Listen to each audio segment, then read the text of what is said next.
seconds to see how many scientists that you saw up here today that you can recall what they did.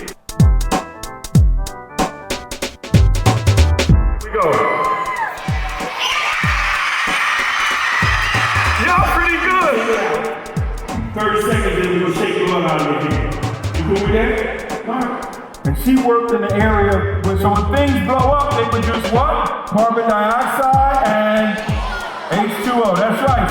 So that's Dr. Diane Gates. Now let's move a little bit quicker. 5, 4, 3, 2.